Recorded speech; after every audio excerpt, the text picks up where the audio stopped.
भक्ति में इतनी शक्ति है कि अंगद रावण को ललकारा था। हनुमान ने लंका में जाकर अक्षय कुमार को मारा था।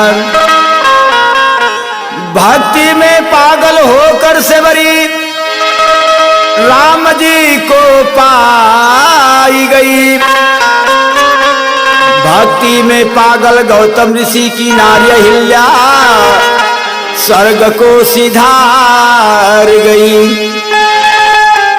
हमारी भोला का नगरिया नाही दूर बा, काशी मशहूर बा।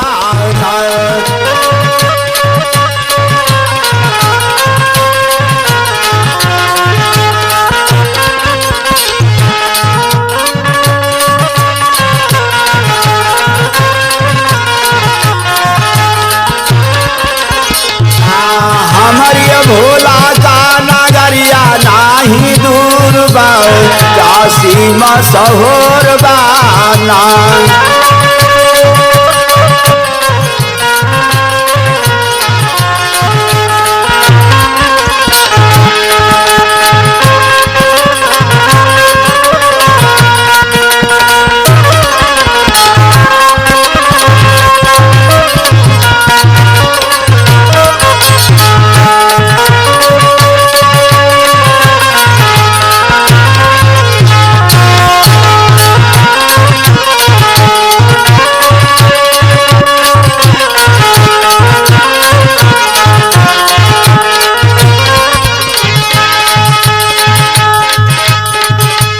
भक्त जाल काशी नगरी, मनसा पूरा होखे सगरी।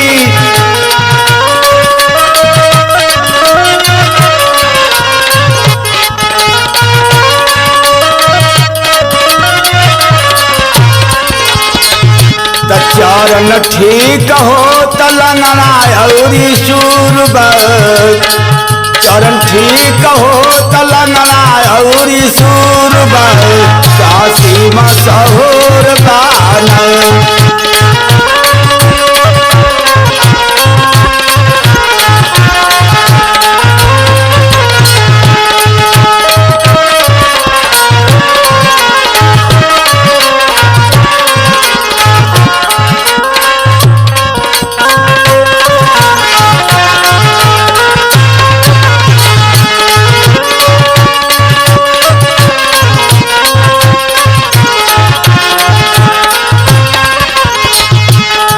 जाके भंगिया चढ़ावे, शिव से तू खावा बतावे।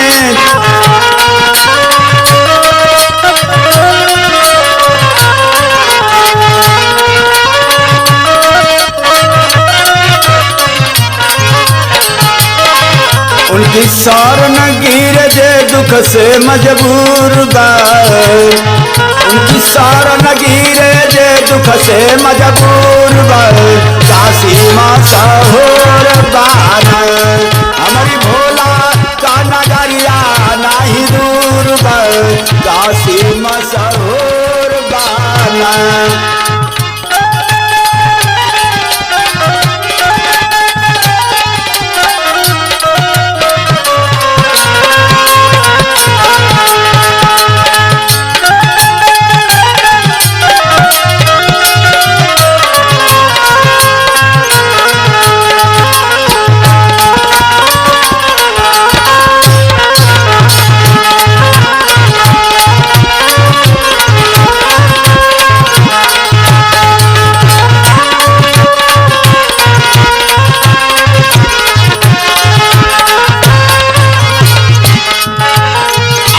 आवे देश विदेश के लोगवा चढ़ावे, दिल से मन भोगवा।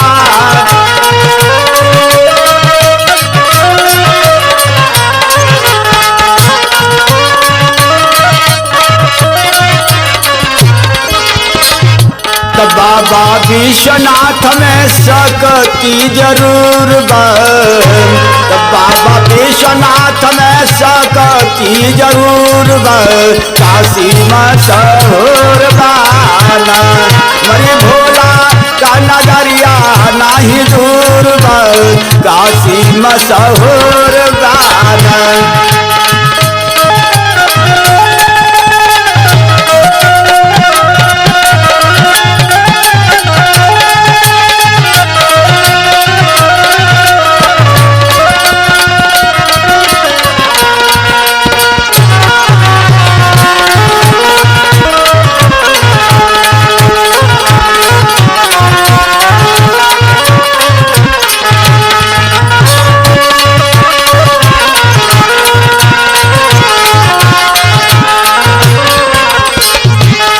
भैया हरिंदर जग में